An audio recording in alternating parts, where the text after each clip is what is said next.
देखिए, आज का हम लोग का टॉपिक है मेहर डावर। मेहर डावर।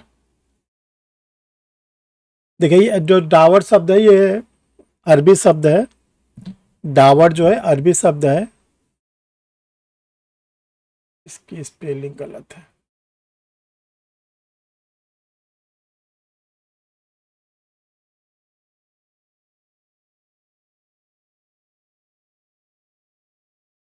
हाँ, DOWER है।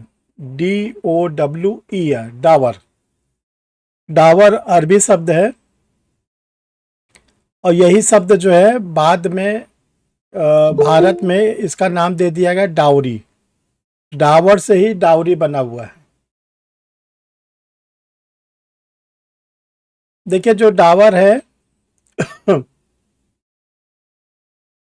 इसका हिंदी नाम है मेहर। इसका हिंदी नाम है मेहर। मेहर। तो जो मोहम्मडमला है, खासकर एंशियंट मोहम्मडमला, प्राचीन मुस्लिम विधि, उसमें इसका एक अलग कॉन्सेप्ट है। उसका अलग कॉन्सेप्ट है कि जो शौहर होने वाला होता है, जो पति होने वाला होता है, वो अपनी बेगम को निकाह के समय क्या करता है? मेहर देता है। निकाह के समय मेहर देता है।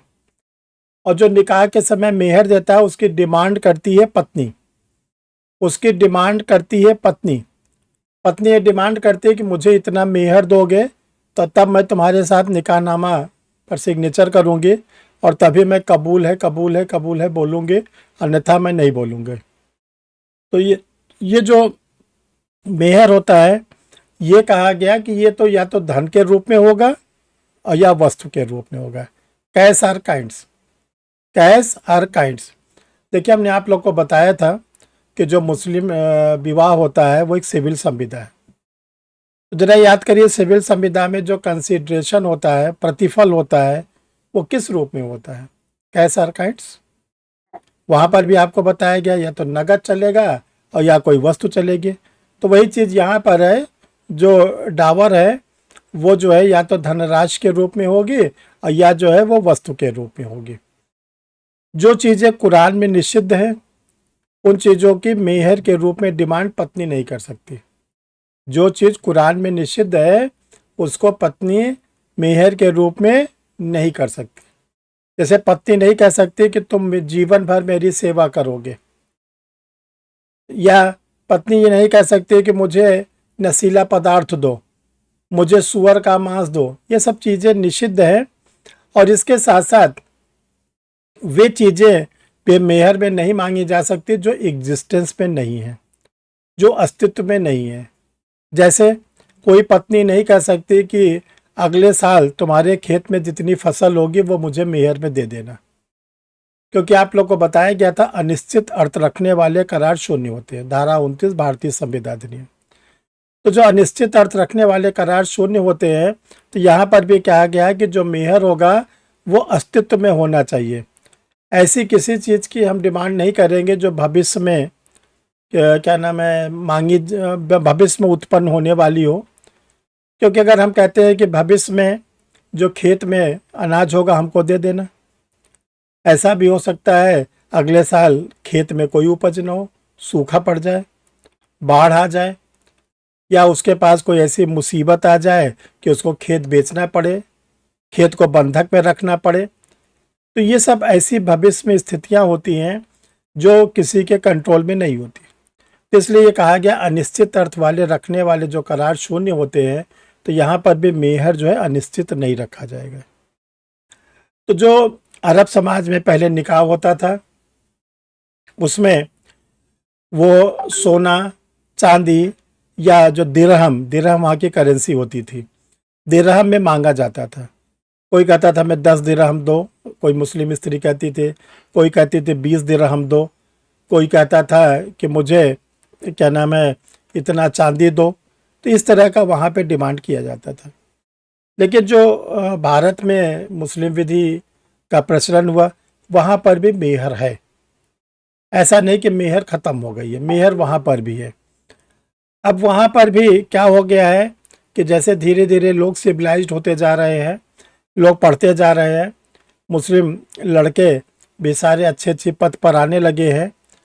तो एक तरफ तो वो मेहर की मांग करती है, लेकिन जो मुस्लिम जेंट्स होते हैं वो भी डावरी की मांग करते हैं। जैसे हिंदुओं में डावरी प्रचलन भयंकर है, लेकिन जो निकाहनामा होगा उसमें लिखा जाएगा मेहर की धनराशि।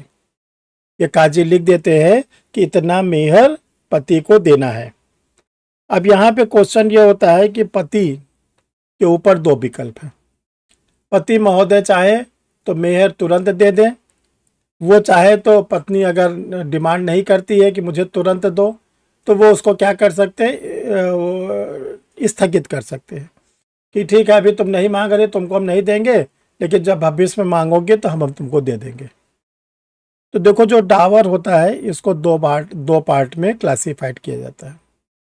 एक को हम लोग बोलते हैं स्पेसिफाइड डावर, स्पेसिफाइड डावर और फिक्स्ड डावर। दो उल्लिखित मेहर या निश्चित मेहर, उल्लिखित मेहर या निश्चित मेहर।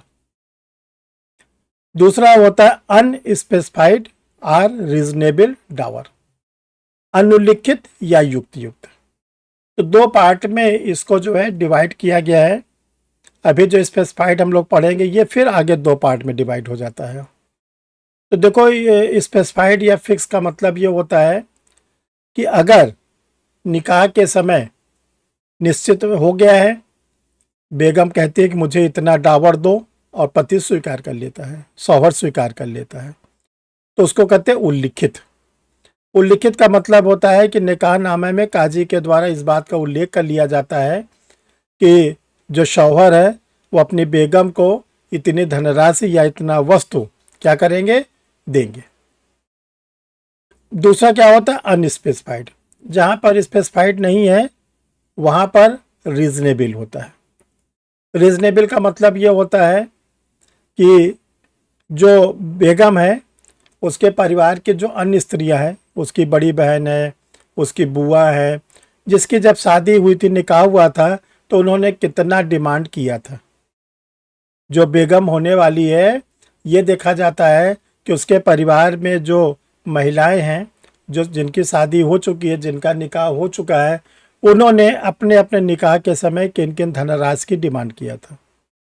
तो परिवार में किसका देखा जाएगा, परिवार में देखा जाएगा अगर उसकी कोई बहन है, सगी बहन है, चचेरी बहन है, या उसकी कोई बुआ वगैरह है, तो उन्होंने जो डिमांड किया था उसी रेशियो में क्या किया जाता है कि जो होने वाली बेगम है वो उसको भी उतना उल्लेख कर दिया जाता है।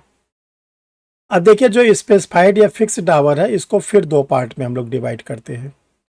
स्पेसिफाइड को दो पार्ट में फिर डिवाइड करते हैं। एक को बोलते हैं प्रॉम्प्ट, एक को बोलते हैं डेफर्ड। प्रॉम्प्ट को कहते हैं तुरंत दे, तुरंत दे, और जो डेफर्ड इसको बोलते हैं स्थगित। लेकिन जो पीटी का एग्जाम आप लोग का होता है उसमें एग्जामिनर क्या करता है, प्रॉम्प्ट नहीं लिखता बल्कि हिंदी और इंग्लिश दोनों में लिख देता है मुअज्जल मुवज्जल। मुअज्जल अ शब्द आएगा और दूसरे वाले में आएगा मुवज्जल। तो आपसे पूछा जाता है कि मुअज्जल क्या है या मुअज्जल क्या है, तो इसको बहुत ही सावधानी से ध्यान रखना। प्रॉम्प्ट मतलब मुअज्जल, तुरंत दे। तो अपना एक फार्मूला बना लो, प्रॉम्प्ट डावर बराबर तुरंत दे बराबर मुअज्जल। प्रॉम्प्ट डावर बराबर तुरंत दे बराबर मुअज्जल। एक आगे फार्मूला बना लो आप लोग, प्रॉम्प्ट डावर बराबर तुरंत दे बराबर मुअज्जल।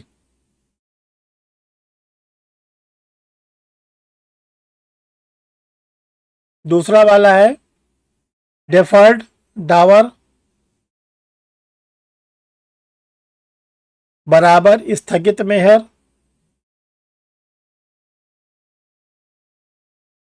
बराबर मुवज्जल, मुवज्जल।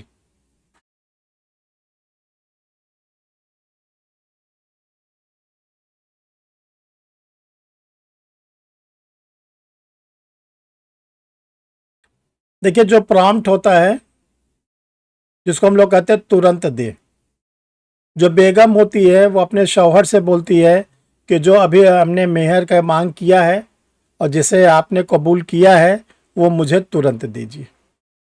अगर मान ली निकाह के समय कोई बेगम बोलती है कि मुझे जो है आप आधा किलो चांदी और 50,000 रुपया दीजिए या 1 लाख रुपया दीजिए, 2 लाख रुपया दीजिए, तब मैं तुमसे निकाह करूंगी।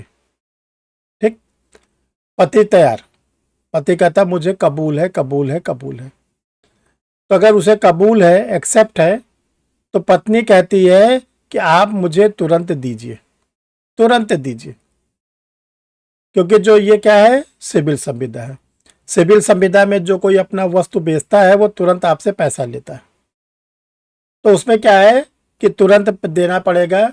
अगर तुरंत नहीं देता है तो ये ध्यान रखिएगा वो निकाह पूरा नहीं माना जाएगा। तो जो तुरंत देना पड़ता है उसी को कहते हैं प्रॉम्प्ट, मुअज्जल। दूसरा होता है कि जैसे बेगम ने कहा आधा किलो चांदी दो और मुझे 1 लाख रुपया दो, तो उसके निकाहनामा में लिख लिया गया और बेगम ने कहा कि इसको आप लिख लीजिए और जब मैं मांगूंगी तो आपको देना पड़ेगा। अभी तो मैं नहीं मांग रही हूँ, अभी तो मैं केवल अपने उसमें लिखवा दे रही हूँ निकाहनामा में, और जब कभी भविष्य में मैं मांगूंगी तो आपको देना पड़ेगा। तो वो लिख जाता है और वो स्थगित हो जाता है। स्थगित मतलब स्टे, रोक दिया जाता है, मिलता जुलता कुछ नहीं है, तुरंत।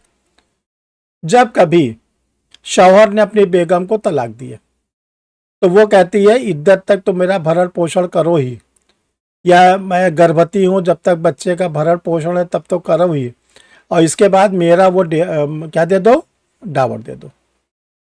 जो मेरा मेहर है वो मुझे दो, जो मैंने निकाहनामा के समय बोला था, और देना पड़ेगा उसे, उसे देना पड़ेगा। तो जो स्थगित वाला होता है वो रुका रहता है, और जब कभी बेगम डिमांड करती है तो शौहर को देना पड़ता है, शौहर को देना पड़ता है। तो अधिकांश जो क्या नाम है डावर होता है, मेहर होता है, वो स्थगित प्रकृति का होता है। क्योंकि वो संबंध बनाने जा रहे हैं, रिश्ते जोड़ने जा रहे हैं, तो वो नहीं कहती कि मुझे तुरंत दो। ठीक है, वो स्थगित कर देती है। लेकिन अगर वो तुरंत डिमांड करती है तो पति को देना पड़ेगा, तब पति को देना पड़ेगा। कुलसुम सामने आइए, आप ही का बताइए, मेहर आपने डिमांड किया है तभी तो लोग को समझ में आएगा। कितना डिमांड किया? 51,000। 51 था, बहुत कम मांगा था। चाहे दया कर दिया, पति के ऊपर इतना दयालु हो गई तो मिल गया।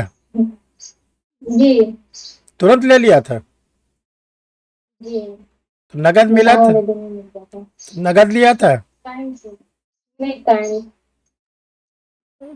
काइंड्स में क्या लिया था? 51,000 रुपए का गोल्ड नेकलेस। Gold necklace. चलो चलो चलो, तो पति ने दहेज नहीं मांगा? नहीं। चलिए, प्राचीन मुस्लिम विधि में नहीं होता, लेकिन ये ध्यान रखना कि आधुनिक समय में अगर लड़का जज बन गया है, लड़का आईएएस ऑफिसर बन गया है, किसी और प्रोफेसर बन गया है, तो क्या वो डिमांड करते हैं कि नहीं? सर मेरा शादी को डिमांड तो करते हैं, लेकिन मेरा शादी को लेके ताकि हम दहेज नहीं देंगे। नहीं नहीं, वो तो कितने दिन हो गए आपके निकाह का हुए? 4 साल। 4 साल हो गया। लेकिन क्या ऐसा सुनने को मिलता है कि क्या लड़के लोग भी लेने लगे हैं? जी, पूरा ट्रेंड चला हुआ है, सब लोग डिमांड कर रहे हैं। तो फिर लड़की डावर कैसे लेगी? और जो वो लड़का लड़का देता है, लड़का मतलब लड़की भी डिमांड करने लगी है उसी हिसाब से, जैसे दहेज दिया जा रहा है उसी हिसाब से वो डावर का डिमांड करने लगती है। मान लीजिए लड़का सिविल जज हो गया और लड़की अभी जो है जॉब में नहीं है, तो लड़का क्या डिमांड करेगा? ऐसा आता है कि नहीं? नहीं नहीं, ऐसा नहीं है। लड़का नहीं लड़का डिमांड डिमांड करेगा? नहीं। अच्छा, लड़की। लड़का दहेज के लिए डिमांड करता है, लेकिन हाँ, लड़की का डावर है जो कि इस्लामिक में है कि हाँ उसको डावर देना ही है। कुछ भी अमाउंट हो, चाहे ज्यादा या कम, लेकिन वो देना ही है। नहीं, मान लीजिए लड़के ने कहा कि 20 लाख रुपए लेंगे, गाड़ी लेंगे, तो लड़की क्या डावर मांगेगी उस समय? वो भी कहेगी कि 20 लाख और डावर कर दो? नहीं नहीं, उतना तो बिल्कुल भी नहीं मांगा। हाँ, उसको कब मिलेगा? ठीक है। बहुत ज्यादा अगर हुआ, बहुत ज्यादा हुआ तो लाख रुपया हो गया, उससे ज्यादा नहीं मांगेगी कभी भी। क्यों, ऐसा क्यों? मतलब ऐसा इस्लाम में है कि निकाह को आसान बनाना है, अच्छा, लड़का भी दे पाए उतना मेहर और लड़की मतलब शादी में कोई दिक्कत ना आए। चलिए। तो देखो, ये आप लोग ध्यान रखना कि जो शरीयत के कानून के अनुसार होता है उसमें लड़की को डावर लेना ही लेना है, ठीक है। लेकिन अगर स्पेशल मैरिज से करते हैं, ठीक है, तो स्पेशल मैरिज से करने से ये ध्यान रखिएगा डावर का कोई उल्लेख नहीं है। स्पेशल मैरिज से डावर का कोई उल्लेख नहीं है। अब इसमें देखिए एक इम्पॉर्टेंट चीज़ आता है जो एग्जाम में बराबर पूछा जाता है। जो डावर होता है, एक बार अगर निकाहनामा के समय लिख लिया गया तो क्या वो बढ़ाया जा सकता है या वो घटाया जा सकता है?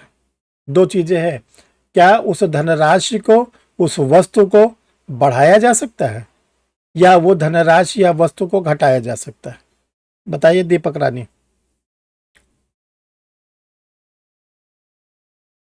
बढ़ाया घटाया जा सकता है? सर नहीं, जो लिखा है वही दे। नहीं भाई, ऐसा नहीं है कानून।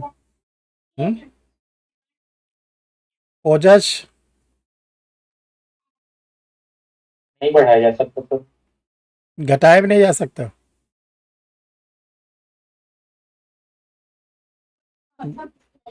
बबीता, बढ़ाया घटाया जा सकता है कि नहीं?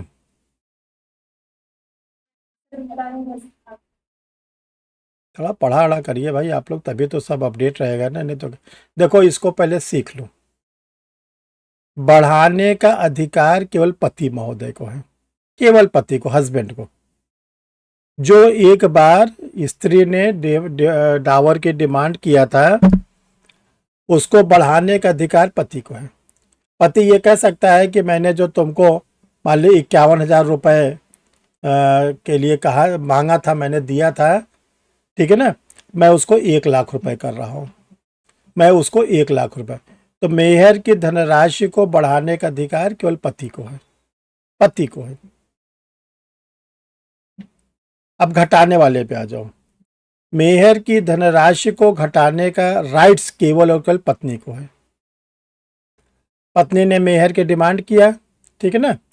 सपोज करो पति की आर्थिक स्थिति अच्छी नहीं रह गई, अब पति के पास पैसे कम आने लगे, ठीक है ना, या पति फिजिकली अनफिट हो गया, कुछ भी प्रॉब्लम हो गई, तो पत्नी चाहे तो अपने मेहर की धनराशि को पूर्ण रूप से लेने से इनकार कर दे।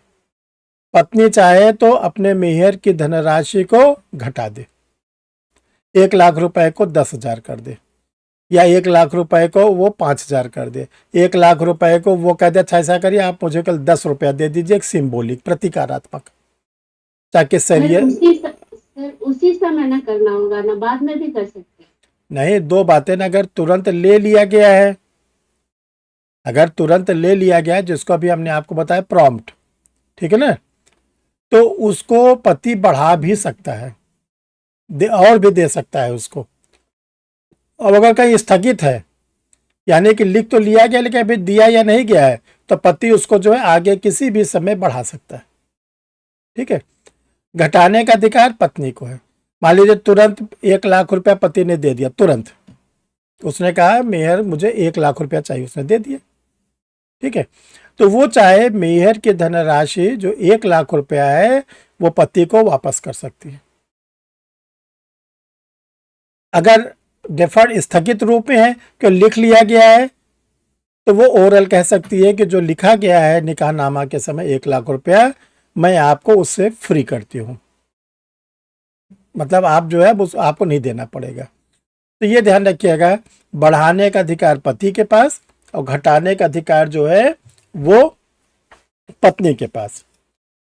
अब यहाँ पे आता है कि मेहर में क्या क्या दिया जा सकता है और क्या क्या चीज नहीं दिया जा सकता, जो आप लोग के पीटी के एग्जाम में बहुत आता है। तो देखो मेहर में क्या क्या दिया जा सकता है, पहले आप लोग ये ध्यान रखना कि मेहर के रूप में क्या क्या दिया जा सकता है।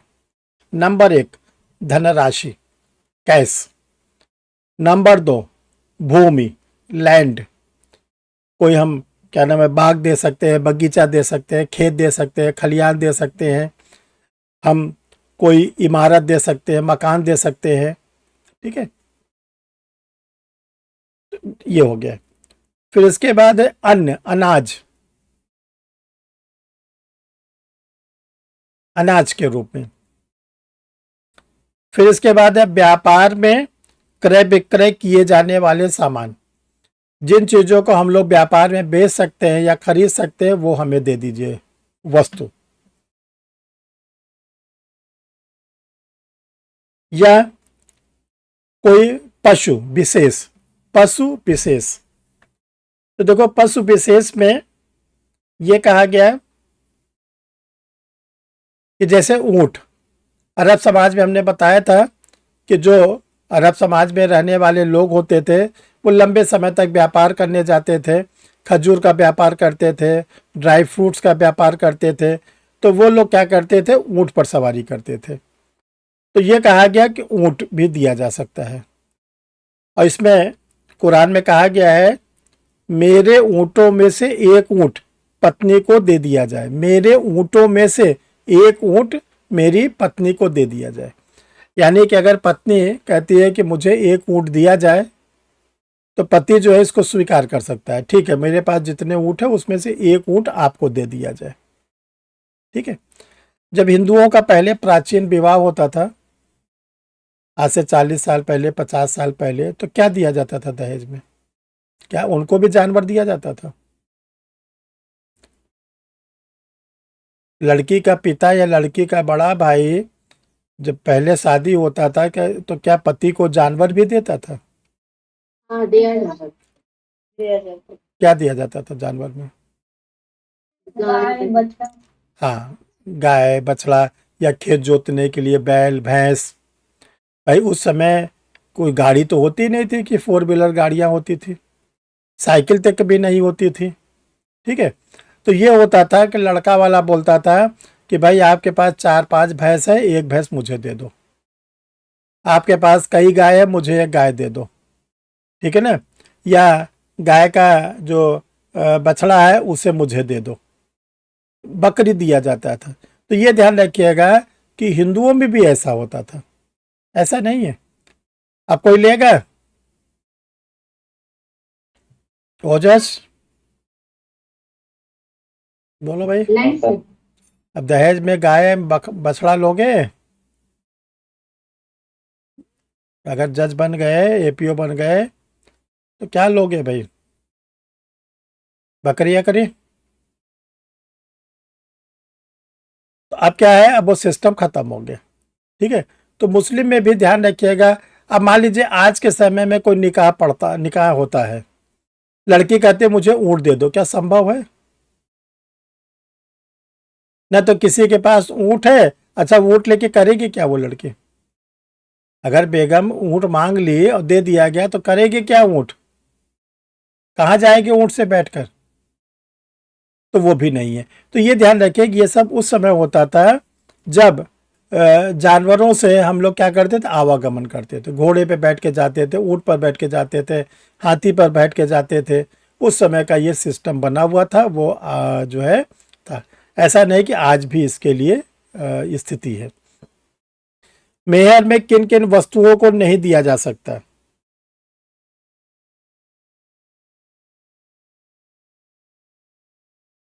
नंबर 1, मदिरा।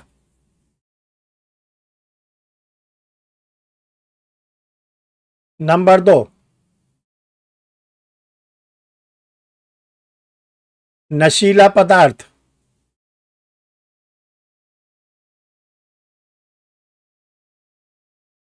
नंबर 3, सुअर।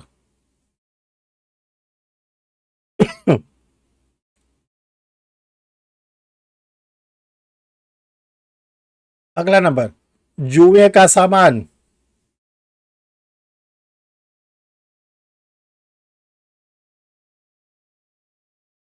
अगला नंबर, पति द्वारा की जाने वाली सेवा। पति द्वारा की जाने वाली सेवा।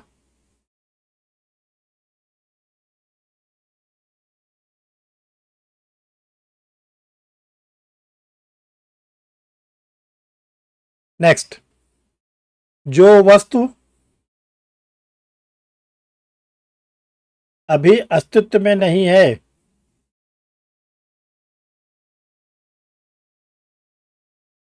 जैसे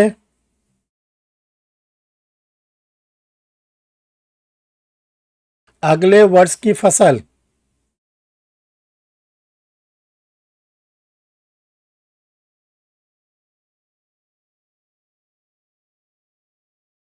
एक नोट लिखिए आप लोग।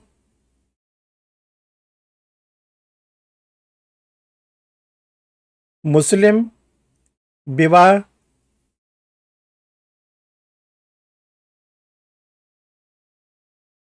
एक सिविल संविदा होती है।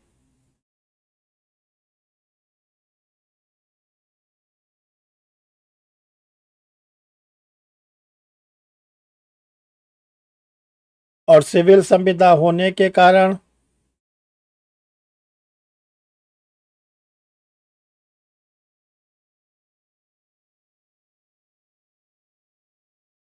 इसमें प्रस्ताव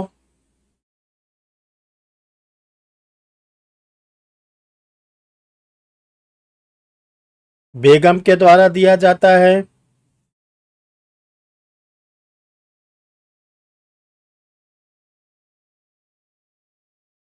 सर मेल की तरफ से होगा ना प्रस्ताव? क्या चीज?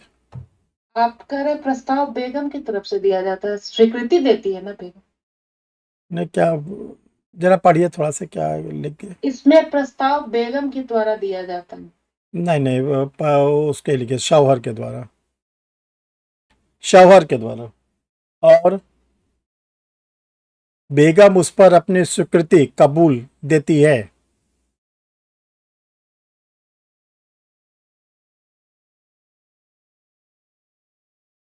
जैसे सिविल संविदा में प्रतिफल का होना आवश्यक है,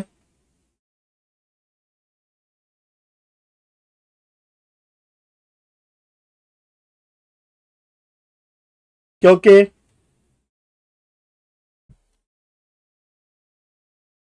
प्रतिफल के बिना किया गया करार शून्य होता है।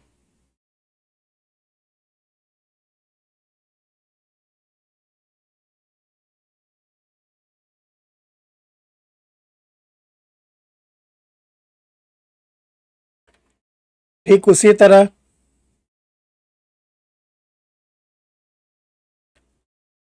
मुस्लिम विवाह में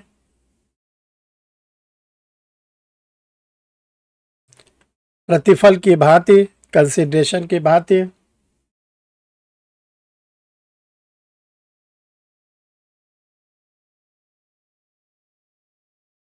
मेहर का होना भी आवश्यक है।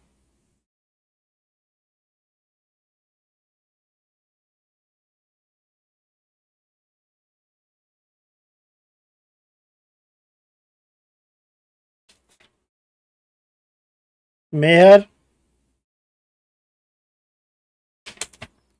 के अभाव में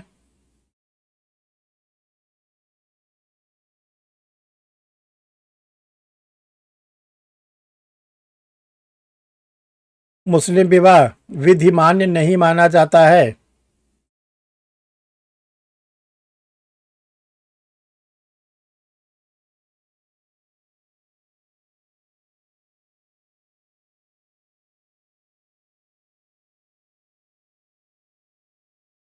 फिर एक नोट और आप लोग लिखिए।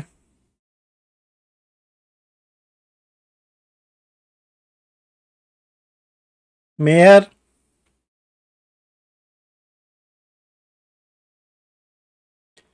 एक प्रकार का ऋण कर्ज होता था।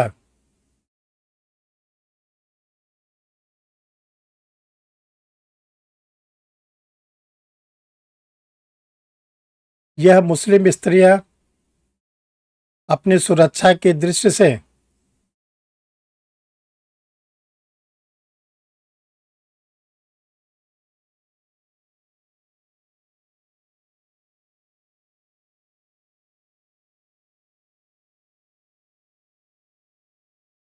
अपने होने वाले पति से मांग करती थीं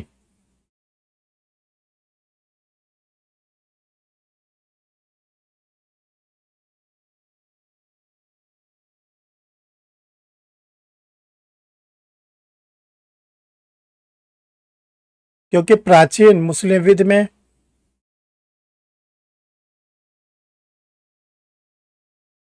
यदि पति अपनी बेगम को तलाक दे देता था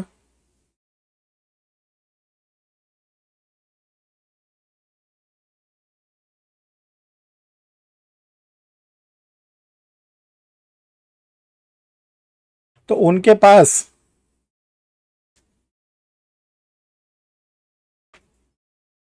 मतलब स्त्री के पास उनके पास अपना आगे का जीवन चलाने के लिए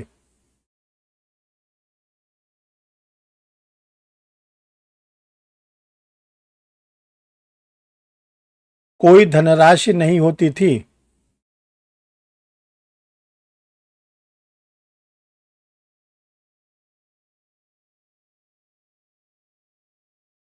इस कारण शरीयत के कानून में मुस्लिम स्त्रियों को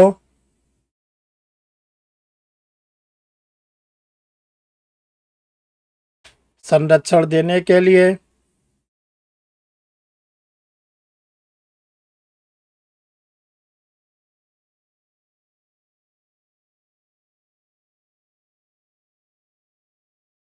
मेहर की व्यवस्था की गई थी।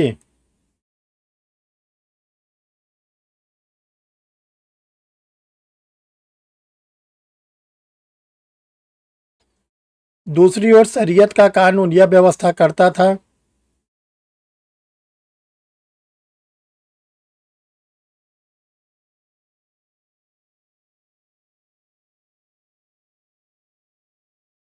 कि यदि एक मुस्लिम पुरुष अपनी पत्नी को तलाक दे देता है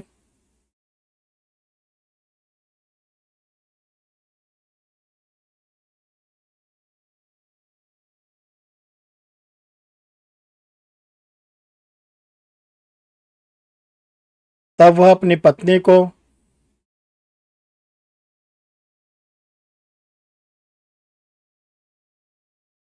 केवल इद्दत की अवधि तक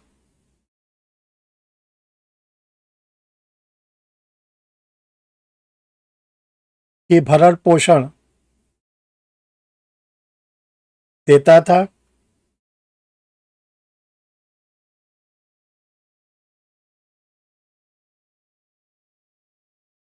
और यदि इद्दत की अवधि में यह पता चलता था कि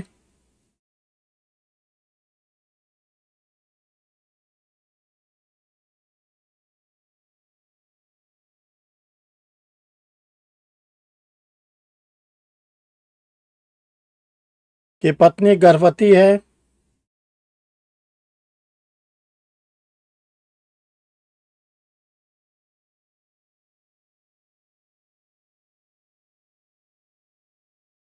तब पति को अपनी पत्नी का भरण पोषण तब तक करना होता था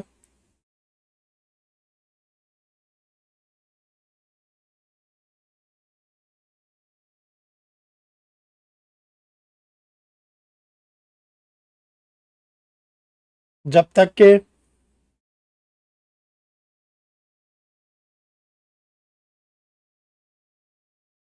पत्नी बच्चे को जन्म नहीं दे देती थी।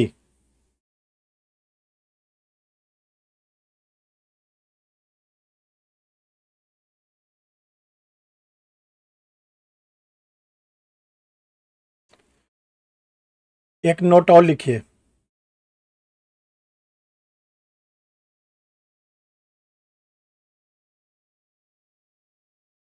यदि एक बार निकाह के समय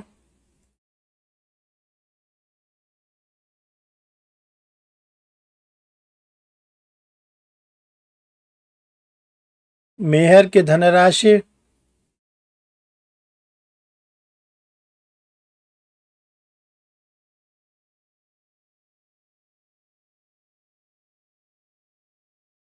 निश्चित कर दी जाती थी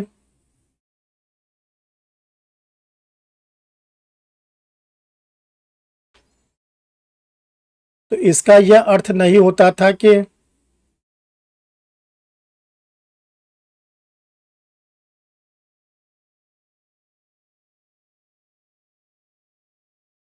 भविष्य में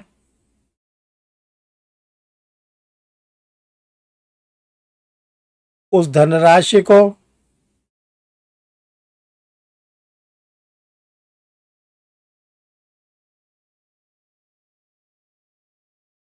बढ़ाया या घटाया नहीं जा सकता।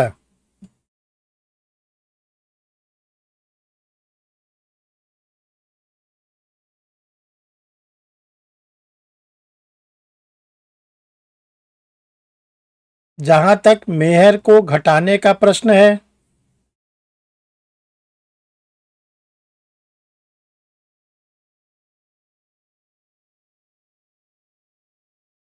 तो विवाह के पश्चात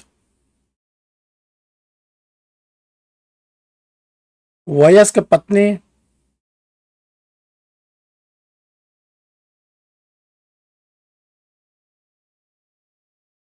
संपूर्ण मेहर को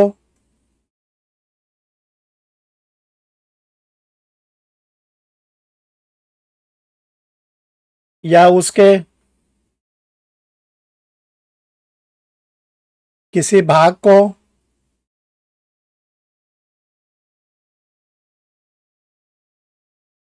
पति के हक में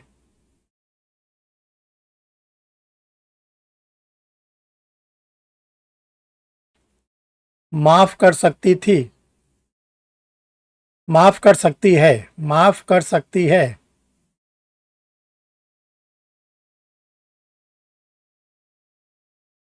इसी प्रकार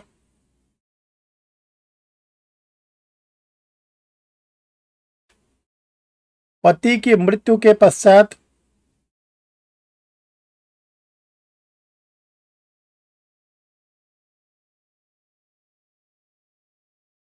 वह विधवा स्त्री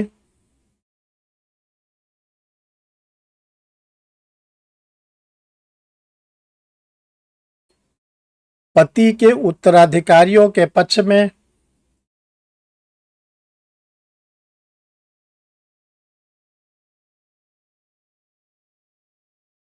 संपूर्ण मेहर को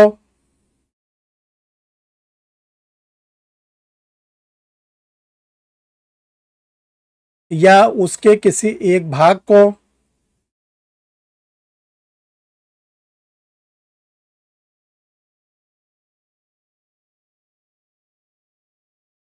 माफ करने के लिए सक्षम है।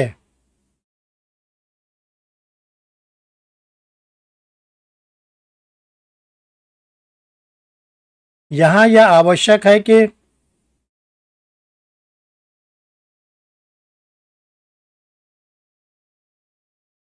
मेहर की माफी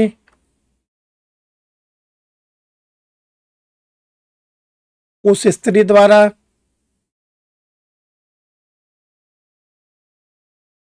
स्वतंत्र सहमति फ्री कंसेंट से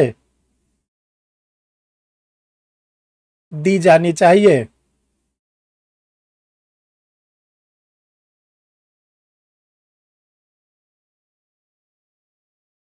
अन्यथा मेहर की माफी विधि मान्य नहीं होगी।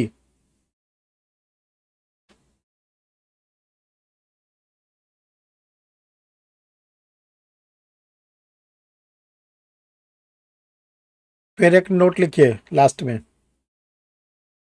निकाह के पश्चात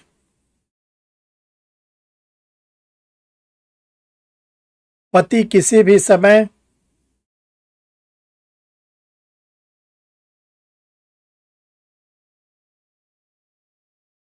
मेहर की धनराशि में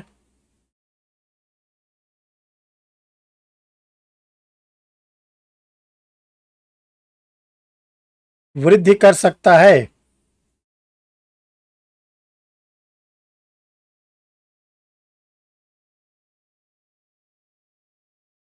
पति द्वारा यह वृद्धि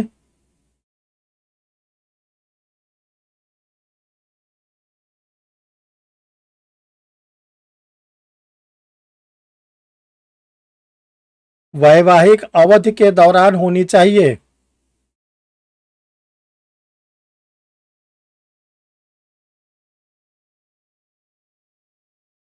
और साथ ही साथ मेहर में बढ़ोतरी करने की पति की प्रतिज्ञा प्रॉमिस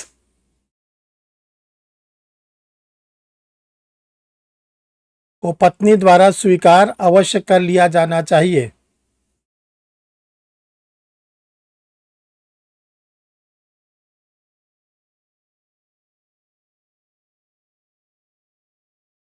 तभी मेहर की बढ़ोतरी विधि मान्य होगी